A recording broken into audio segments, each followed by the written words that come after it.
Merci d'être avec nous, les 20h20, on est en direct. Juste après TPMP, il n'y a que la vérité qui compte. Hein. Ça, c'est un gros rendez-vous. J'adore, moi. Je suis fan. C'est ce que je vais regarder, bien sûr, ce soir. Le ministre de l'Éducation nationale, Gabriel Attal, a annoncé vouloir sortir les élèves signalés pour des faits de radicalisation des établissements scolaires. Cette annonce survient notamment après l'attaque au couteau d'un lycée à Arras. Dans un lycée à Arras, on le sait, hein, avec un ancien élève inscrit au fichier des signalements pour la prévention et la radicalisation à caractère terroriste. Mais beaucoup la jugent impossible par rapport à l'obligation d'instruction inscrite dans la loi française. Bon, en tout cas, que ce soit possible ou pas, Gabriel Attal va tout faire, va tenter donc de sortir les élèves radicalisés de l'école. Êtes-vous d'accord avec lui? Regardez cette vidéo et vous nous dites oui, non, c'est le débat du jour. C'est parti. Moi, je crois profondément, évidemment, au rôle de l'éducation pour faire reculer la radicalisation. Moi, je vais travailler avec mon collègue de l'Intérieur et mon collègue de la Justice à des mesures qui nous permettent de les sortir de nos établissements scolaires.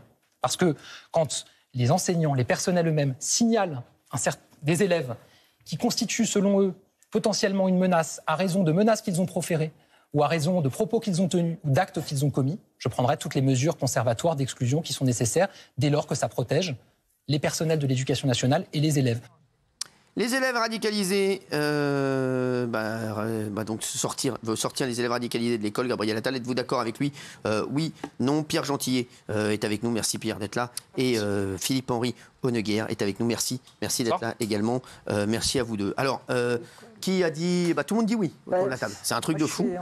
Merci. Au revoir. Non, mais moi, non, il y en a... tout le monde dit oui. A priori, tout le monde dit oui. Même Gilles Verdez. Je me suis abstrait du fait qu'aujourd'hui, la loi ne le permet pas. On est d'accord, Cyril. On s'abstrait de ça. On dit, si jamais ça évolue... Il va essayer de le faire. Voilà. S'il veut le faire... Bien sûr qu'elle le permet, la loi. En fait, elle le permet. Si, bien sûr que si. Non, il va y arriver. Il n'y a pas une obligation d'école, tu as une obligation d'instruction. D'instruction. Tes parents peuvent très bien, à partir du moment où ils ont les compétences et te font l'école, c'est ce que font les gens qui font le tour du monde en bateau, les gens qui sont trucs, tu peux faire. Crois-moi, ce sera possible. Oui, bien sûr. Donc, c'est pas la peine de tergiverser là-dessus. D'accord. Donc, moi, ce qui m'a fait basculer, c'est le drame d'Arras. Le drame d'Arras, c'est que le présumé coupable, on va dire, le présumé assassin, il était fiché, il était repéré. Donc, on ne peut pas laisser, pour moi, comme ça, ces gens-là dans le système scolaire sans rien faire. Ce n'est plus possible.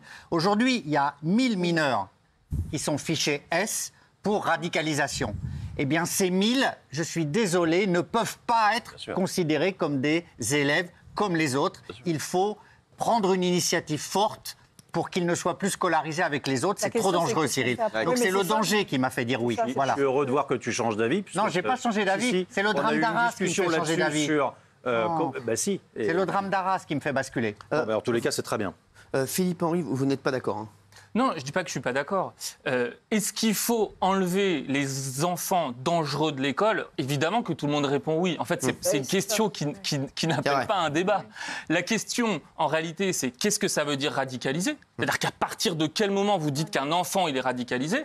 Comment on détecte le fait qu'il soit radicalisé? C'est-à-dire qu'on demande aux profs d'EPS, aux profs de techno, aux profs de biologie de dire « Ah bah lui, il est radicalisé, lui, il n'est pas radicalisé ». Et puis surtout, et c'est la question essentielle, sortir quelqu'un de l'école, il n'y a pas de problème, mais qu'est-ce qu'on en fait? Vous dites, les gens, vous savez, on fait l'éducation à la maison. Mais attendez, un enfant qui serait éventuellement radicalisé et éventuellement dangereux, on peut imaginer que c'est le cercle familial ou l'entourage qui a conduit à ça. Donc évidemment qu'on ne va pas le remettre dans l'endroit qui est dangereux. Donc c'est quelle solution on trouve et quels moyens on se donne? Parce que sortir de l'école, c'est pas la même chose que de dire on l'enlève de l'établissement scolaire dans lequel il est et on le remet dans un contexte qui permettra éventuellement de le déradicaliser. Donc en fait, ça pose beaucoup plus de questions que ça n'apporte de solutions de dire on va sortir les élèves radicalisés. Ça veut rien dire. En fait, la question, c'est où est-ce qu'on les met? Concrètement, la question, c'est où est-ce qu'on les met? Et comment on les détecte? Alors ça, j'y arrive. Parce que qu'est-ce qu'on fait? On sort tous les enfants qui ont éventuellement mis une abaya un jour, ou les filles qui sont voilées, ou les garçons qui se laissent pousser la barbe à 15 ans. Il y a deux choses. Non, mais il y a deux choses. Premièrement, qu'est-ce qu'on appelle un enfant, enfin en tout cas une personne radicalisée? Je veux juste quand même rappeler une chose, c'est qu'on parle de combien de personnes? On parle de 1000 personnes, d'accord? 1000 enfants qui seraient soi-disant supposés, fichés, radicalisés. C'est à la fois peu sur les 12 millions d'élèves et c'est en même temps beaucoup. Pourquoi? Parce qu'il y a 5000 fichés pour radicalisation islamiste. Je pense qu'ici, personne autour de la table, vous ne voulez mettre votre enfant dans une classe où il y a un fiché radicalisés islamistes. Maintenant, comment est-ce qu'on détecte ces gens-là? Alors, moi, je sais ce qui embête, et d'ailleurs, moi aussi, je dois le dire, ça m'embête un petit peu, c'est que ça, c'est à l'appréciation de l'administration de détecter qui est radicalisé. Je serais pour, effectivement, qu'il y ait un contradictoire. Je serais pour qu'on ait des éléments objectifs. Qu'est-ce que seraient des éléments objectifs?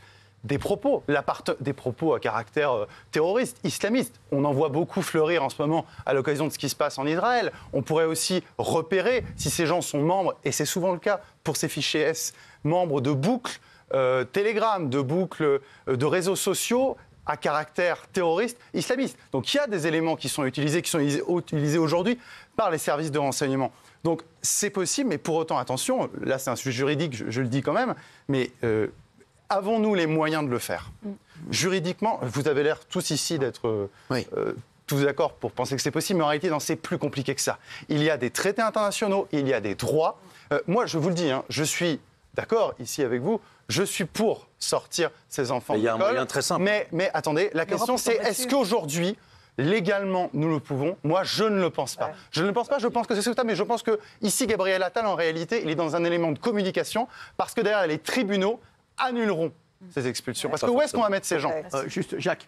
Il y a déjà, on en a déjà parlé, il y a déjà des structures de déradicalisation pour les enfants ou les familles de ceux qui se sont engagés au sein de Daesh et qui sont revenus en France. Donc l'exemple, il existe déjà. Il n'y a jamais eu d'image sur ces jeunes, mais c'est un sujet qui a déjà été traité. On sait qu'il y a quelques dizaines, tout au plus quelques centaines d'enfants qui sont revenus, qui ont passé des années et des années, qui sont partis parfois, ils avaient 6 ans, 7 ans, certains sont nés là-bas. Là, on parle de 1000 personnes parties sur tout le territoire. Je prends l'exemple, puisque vous semblez dire qu'il y a un vrai obstacle juridique, et c'est vrai, tout ce qu'on a lu le montre, en tous les cas jusqu'à 16 ans, puisqu'il y a l'obligation d'enseigner, et qu'il y a des conventions pour ça, on est tous d'accord là-dessus. Mais donc, pourquoi ne pas imaginer des structures spécialisées où il y a un enseignement possible, et donc ça répond à cette obligation d'enseignement, mais où il y a également la question de la déradicalisation de ces enfants. Je suis pour, mais je vous dis, et je maintiens que sur un plan juridique, en l'état de notre droit, moi je suis pour qu'on le change, mais je suis prêt à parier, je parie ici, que dès l'instant qu'il y aura des enfants qui seront, et surtout moins de 16 ans, qui seront sortis des établissements scolaires, il y aura des recours, et certains recours aboutiront. Donc maintenant, il faut qu'on se donne les moyens. Moi, je suis pour qu'on aille jusque-là. Je pense que nous n'y arriverons pas. Une image qui a fait énormément parler. Ces 2 élèves de CE2 qui ont été stoppés ce lundi dans une école de Nice alors qu'ils organisaient une prière musulmane. Regardez, est-ce que vous êtes choqués ou pas par ça, ou est-ce que vous trouvez que c'est démesuré, la réaction qu'il y a eu? Choqué ou pas choqué, dites-nous. Dans l'enceinte d'une école niçoise, 2 élèves de CE2 ont organisé une prière musulmane. Le maire de Nice, Christian Estrosi, et la rectrice de l'académie, Natacha Chicot, ont dénoncé des atteintes au principe de laïcité. Christian Estrosi a demandé à la directrice de l'école